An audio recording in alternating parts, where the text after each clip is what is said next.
Hi hello ಎಲ್ಲರಿಗೂ ನಮಸ್ಕಾರ. ನಾನಿವತ್ತು ಬ್ಯಾಡಗಿ ಮೆಣಸಿನಕಾಯಿಯಿಂದ ಮಾಡುವಂತಹ ಕೆಂಪು ಚಟ್ನಿ ಅಥವಾ ಕೆಂಪು ರಂಜಕವನ್ನು ಮಾಡ್ತಾ ಇದ್ದೀನಿ. ಈ ಕೆಂಪು ರಂಜಕ ಮಾಡಲಿಕ್ಕೆ ನಾನು ಮೊದಲಿಗೆ ಈ ಹಸಿಯಾದ ಮೆಣಸಿನಕಾಯಿಗಳು ನೋಡ್ರಿ, ಹಸಿ ಇರುವಂತಹ ಕೆಂಪು ಮೆಣಸಿನಕಾಯಿಗಳನ್ನು ಹರ್ಕೊಳ್ತಾ ಇದ್ದೀನಿ. ಈ ಹಸಿ ಇರುವಂತಹ ಕೆಂಪು ಮೆಣಸಿನಕಾಯಿಯಿಂದ ಚಟ್ನಿ ಮಾತ್ರ ಭಾಳ ಸೂಪರ್ ಆಗಿರುತ್ತೆ ನೋಡ್ರಿ, ಅದ್ಭುತವಾಗಿರುತ್ತೆ.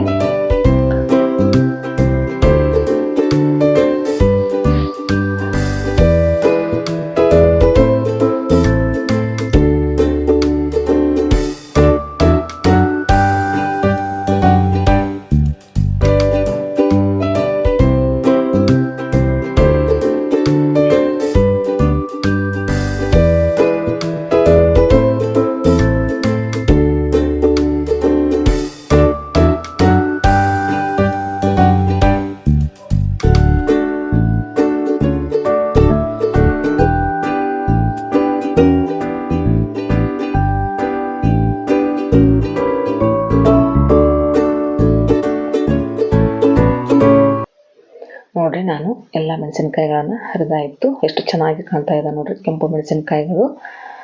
ಈಗ ನೋಡಿ, ನಾನು 1 kg ಬ್ಯಾಡಗಿ ಮೆಣಸಿನಕಾಯನ್ನು ತೊಗೊಂಡಿದ್ದೀನಿ. ಈ ಮೆಣಸಿನಕಾಯಿಯನ್ನು ತೊಳೆದು ತೊಗೊಂಡಿದ್ದೀನಿ. ಈ ಮೆಣಸಿನಕಾಯಿಗಳು ತೇವಾಂಶ ಹೋಗುವವರೆಗೂ ಚೆನ್ನಾಗಿ ಒರೆಸ್ಬೇಕಾಗುತ್ತೆ ಈ ಮೆಣಸಿನಕಾಯಿಗಳನ್ನು. ಯಾಕಂದರೆ ಹಸಿ ತೇವಾಂಶ ಇರಬಾರ್ದು ನೋಡ್ರಿ, ನೀರಿನ ಅಂಶ ಇರಬಾರ್ದು ಈ ಚಟ್ನಿ ಮಾಡಲಿಕ್ಕೆ. ಯಾಕಂದರೆ ಭಾಳ ದಿನಗಳವರೆಗೆ ಇಟ್ಟು ತಿನ್ನುವಂತಹ ಈ ಚಟ್ನಿ ಅಥವಾ ರಂಜಕ ಮಾಡಲಿಕ್ಕೆ ನಾವು ಈ ಮೆಣಸಿನಕಾಯಿಗಳನ್ನು ತೇವಾಂಶ ಇಲ್ದಂಗೆ ಒರೆಸಿ ಕ್ಲೀನಾಗಿ ಇಟ್ಕೊಂಡು ಆನಂತರ ತುಂಬು ತೆಗೆದು ಈ ರೀತಿ ತುಂಬು ತಕ್ಕೊಂಡು ನಾವು ಇಷ್ಟೆಲ್ಲ ಕ್ಲೀನ್ ಮಾಡಿಕೊಂಡು ತುಂಬು ತಕ್ಕೊಂಡು ಈ ಮೆಣಸಿನಕಾಯಿಗಳನ್ನು ನಾವು ಚಿಕ್ಕ ಚಿಕ್ಕ ಪೀಸ್ಗಳಾಗಿ ಮಾಡಬೇಕಾಗುತ್ತೆ. ನೋಡಿರಿ, ಎಲ್ಲ ತುಂಬನ್ನು ತೆಗೆದಾಯಿತು. ಯಾಕೆ ಈ ರೀತಿ ಮಾಡ್ತೀವಿ ಅಂದ್ರೆ ನೋಡಿರಿ, ಮನೆಯಲ್ಲಿರುವಂತಹ ಕಿಚನ್ ಕತ್ತರಿಯನ್ನು ನಾನು ತೊಗೊಂಡಿದ್ದೀನಿ. ಈ ಮೆಣಸಿನಕಾಯಿಗಳನ್ನು ಯಾಕೆ ಚಿಕ್ಕ ಚಿಕ್ಕ ಪೀಸ್ ಮಾಡ್ತೀವಿ ಅಂದರೆ ಜಲ್ದಿ ಬೇಗನೆ ಸಣ್ಣ ಆಗುತ್ತೆ ರೀ. ಈ ರೀತಿ ಚಿಕ್ಕ ಪೀಸ್ಗಳಾಗಿ ಮಾಡಿದ್ರೆ ನಾವು ದುಡ್ಡನ್ನು ಹಾಗೆ ಹಾಕ್ಬಿಟ್ವಿ ಅಂದ್ರೆ ಜಲ್ದಿ ಸಣ್ಣ ಆಗೋದಿಲ್ಲ ಮೆಣಸಿನಕಾಯಿಗಳು. ಹಾಗಾಗಿ ನಾನು ಈ ರೀತಿ ಚಿಕ್ಕ ಪೀಸ್ಗಳಾಗಿ ಮಾಡಿಟ್ಕೊಂಡೆ. ಇವನ್ನ ಅರ್ಧ kg ಹಂಗೆ 2 ಬಟ್ಲಲ್ಲಿ ನಾನು ಹಾಕ್ಕೊಂಡಿದ್ದೀನಿ. ಈಗ ನೋಡ್ರಿ, ಲಿಂಬೆ ಹಣ್ಣುಗಳನ್ನು ನಾನು 8 ತೊಗೊಂಡಿದ್ದೀನಿ. ಒಂದಕ್ಕೆ ನಾನು 5 ಲಿಂಬೆ ಹಣ್ಣನ್ನು ಮಾತ್ರ ತೊಗೊಂಡಿದ್ದೀನಿ. ದೊಡ್ಡ ಗಾತ್ರದ ಲಿಂಬೆ ಹಣ್ಣಾದರೆ ನಾವು 5 ಆದ್ರೆ ಸಾಕಾಗುತ್ತೆ. 8ರ ಬದಲು ಇಲ್ಲಿ 5ರ ಬದಲು ಒಂದು 3 ಲಿಂಬೆ ಹಣ್ಣು ಆದರೆ ಸಾಕಾಗುತ್ತೆ. ದೊಡ್ಡ ಗಾತ್ರದ ಲಿಂಬೆ ಹಣ್ಣುಗಳಿದ್ದರೆ ನೋಡಿರಿ, 2 ಸಮ ಪ್ರಮಾಣದಲ್ಲಿ ನಾನು 2 ಪಾತ್ರೆಯಲ್ಲಿ ಸಣ್ಣ ಮೆಣಸಿನಕಾಯಿಗಳನ್ನು ಕಟ್ ಮಾಡಿ ಇಟ್ಕೊಂಡಿದ್ದೀನಿ. ಈಗ ನೋಡಿ, ನಾನು ಲಿಂಬೆ ಹಣ್ಣನ್ನು ಎಲ್ಲ ರಸವನ್ನು ತೆಗೆದಾಯಿತು. ಈಗ 2 ಪಾತ್ರೆಯಲ್ಲಿ ಆ ಲಿಂಬೆ ಹಣ್ಣನ್ನು ಹಾಕಿ ಚೆನ್ನಾಗಿ ಮಿಕ್ಸ್ ಮಾಡಬೇಕು ನೋಡ್ರಿ. ಇದಕ್ಕೆ ನಾನು ಲಿಂಬೆ ಹಣ್ಣನ್ನು ಸ್ವಲ್ಪ ಜಾಸ್ತಿ ಹಾಕ್ಕೊಂಡಿದ್ದೀನಿ. ಇದಕ್ಕೆ ನಾನು ಲಿಂಬೆ ಹಣ್ಣಿನ ರಸವನ್ನು ಕಡಿಮೆ ಹಾಕ್ತಾ ಇದ್ದೀನಿ. ಹಾಕ್ಕೊಂಡು ಚೆನ್ನಾಗಿ ಮಿಕ್ಸ್ ಮಾಡಿ ಇದನ್ನು ಒಂದು ಗಂಟೆ ರೆಸ್ಟ್ ಮಾಡೋಕ್ಕೆ ಬಿಡ್ಬೇಕು ನೋಡ್ರಿ. ಅಂದ್ರೆ ಎಲ್ಲ ನೆನೆಯುತ್ತೆ ಮೆಣಸಿನಕಾಯಿಗಳು, ಅಂದರೆ ಜಲ್ದಿ ಬೇಗನೆ ಸಣ್ಣ ಆಗುತ್ತೆ. ಈ ರೀತಿ ಎಲ್ಲ ಮಿಕ್ಸ್ ಮಾಡಿ 1 ತಾಸು ರೆಸ್ಟ್ ಮಾಡೋಕ್ಕೆ ಇವನ್ನ ಬಿಡೋಣ್ರಿ. ಈಗ ನೆಕ್ಸ್ಟ್ ನಾವು ಮೆಂತ್ಯ ಕಾಳನ್ನು ಹುರ್ಕೊಳ್ಳೋಣ. 2 ಸ್ಪೂನ್ನಷ್ಟು ನಾನು ಮೆಂತ್ಯ ಕಾಳನ್ನು ತೊಗೊಂಡಿದ್ದೀನಿ. ಚೆನ್ನಾಗಿ ಫ್ರೈ ಮಾಡ್ಬೇಕು ನೋಡ್ರಿ. ಆನಂತರ ನಾನು 4 ಸ್ಪೂನ್ನಷ್ಟು ಸಾಸಿವೆಯನ್ನು ತೊಗೊಂಡಿದ್ದೀನಿ. ಎರಡನ್ನು ಸಹಿತ ಚೆನ್ನಾಗಿ ಬಿಸಿ ಮಾಡಬೇಕು. ಈ ಮೆಂತ್ಯ ಮತ್ತು ಸಾಸಿವೆಯನ್ನು ಹುರಿದಾದ ನಂತರ ಇವನ್ನು ಸ್ವಲ್ಪ ಹಾರಿಸ್ಬೇಕು ನೋಡ್ರಿ. ಹಾರಿಸಿ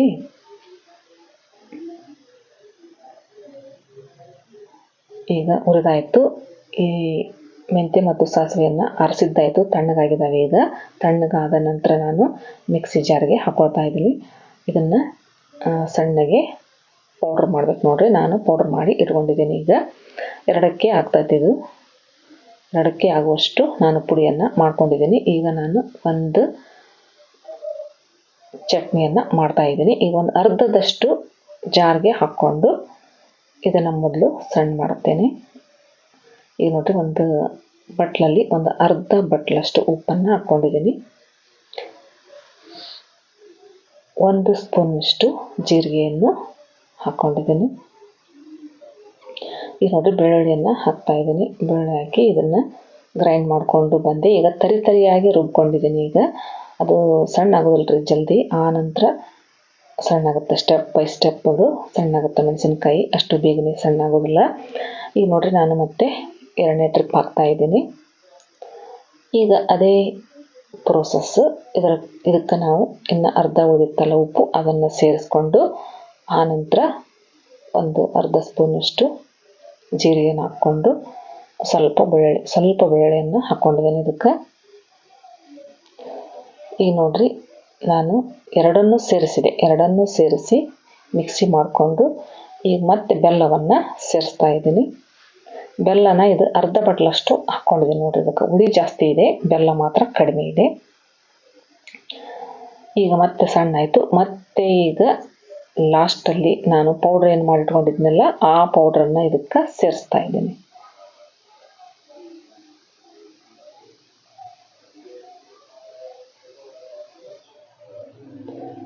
ಈ ರೀತಿ ಒಂದು ಅರ್ಧದಷ್ಟು ಪೌಡ್ರನ್ನು ಹಾಕ್ಕೊಂಡಿದ್ದೀನಿ. ಈಗ ನೋಡಿರಿ ಚೆನ್ನಾಗಿ ನುಣ್ಣಗೆ ಪೌಡ್ರ ಸಣ್ಣ ಆಯಿತು.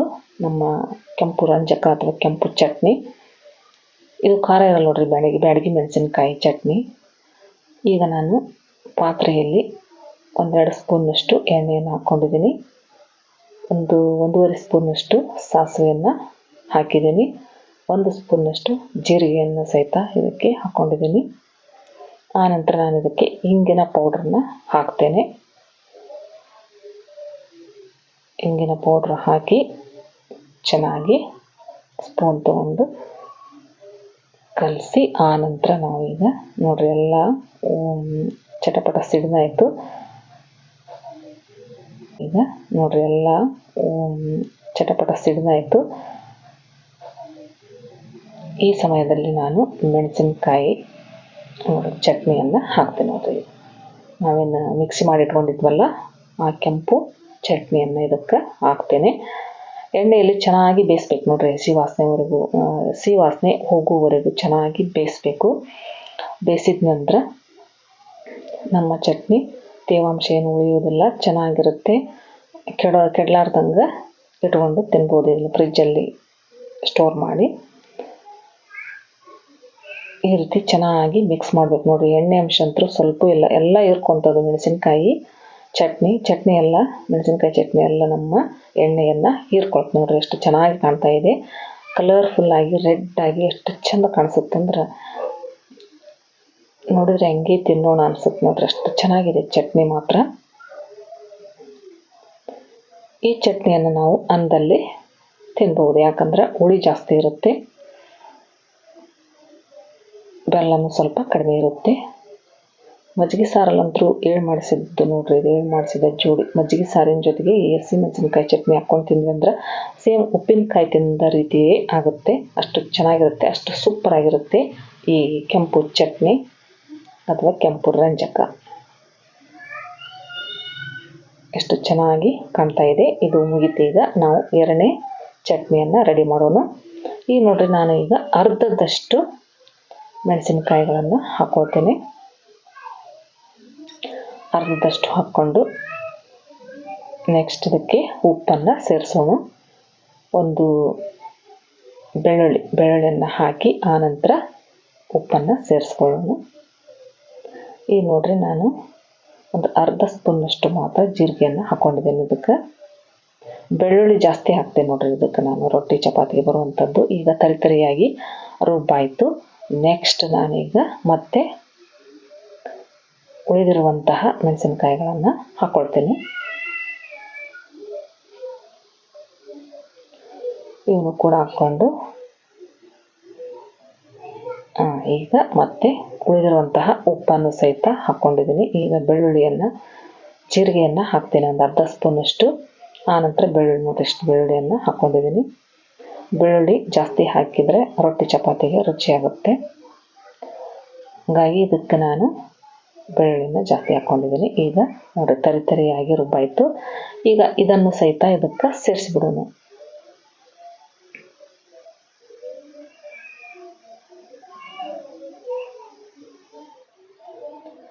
ಈಗ ಇನ್ನೊಂದು ಸಲ ಇದನ್ನು ಮಿಕ್ಸಿ ಮಾಡಿಕೊಂಡು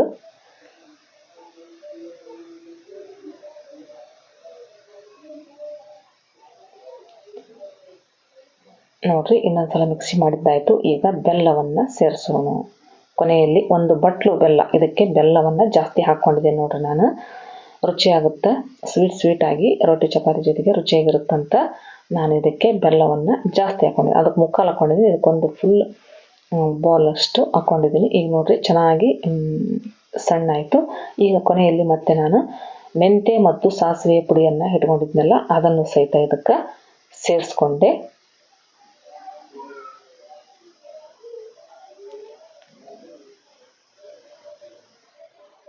ನೋಡ್ರಿ ಚೆನ್ನಾಗಿ ಮಿಕ್ಸ್ ಮಾಡ್ಕೊಂಡಾಯಿತು.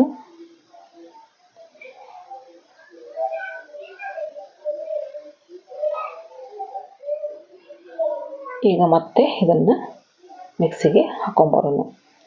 ನೋಡ್ರಿ ಈಗ ಎಷ್ಟು ಚೆನ್ನಾಗಿ ನುಣ್ಣಗೆ ರುಬ್ಬಾಯಿತು. ಆಯ್ತು ನೋಡ್ರಿ, ಈಗ ನಮ್ಮ ಚಟ್ನಿ.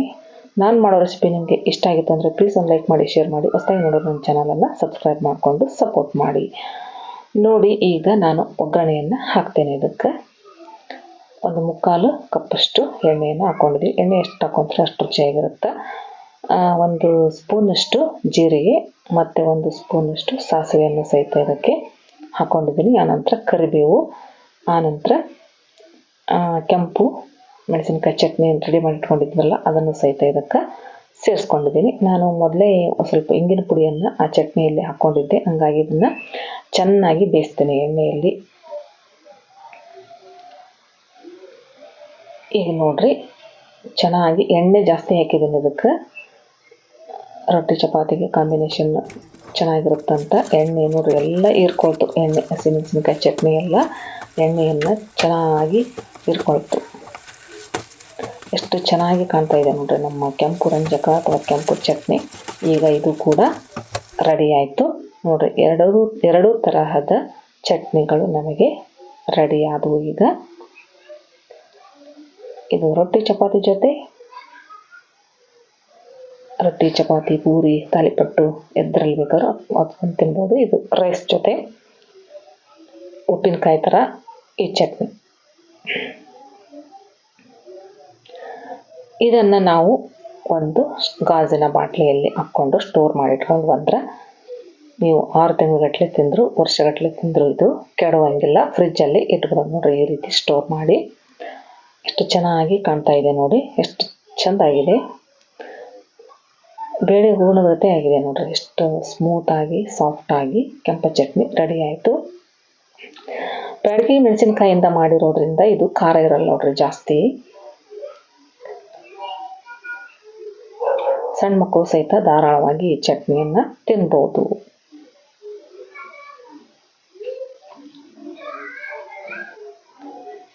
ನೋಡ್ರಿ, 1 ಬಾಟ್ಲು ಫುಲ್ ಆಯಿತು.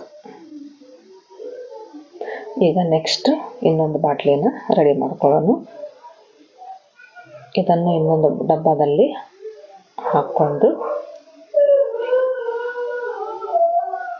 ಸ್ಟೋರ್ ಮಾಡಿ ಇಟ್ಟಿವಂದ್ರೆ ನೀವು ಎದ್ರಲ್ಲಿ ಬೇಕಾದ್ರೆ ತಿನ್ನಿ. ರೊಟ್ಟಿ ಚಪಾತಿ ರೈಸು ತಾಲಿಪಟ್ಟು ಪೂರಿ ಎಲ್ಲದರಲ್ಲೂ ಮ್ಯಾಚ್ ಆಗುವಂತಹ ಅವಸರದಲ್ಲಿ ಪಲ್ಯ ಇರದೇ ಇದ್ದಾಗ ಸಹಿತ ಇದು ರೊಟ್ಟಿ ಚಪಾತಿ ಜೊತೆ ಬರುತ್ತೆ, ರೈಸ್ ಜೊತೆಗೂ ಸಹಿತ ಬರುತ್ತೆ. ನೋಡ್ರಿ, ನಮ್ಮ ಕೆಂಪು ಚಟ್ನಿ ತಯಾರಾಯಿತು, ಸೂಪರಾಗಿ ಸಿದ್ಧವಾಯಿತು.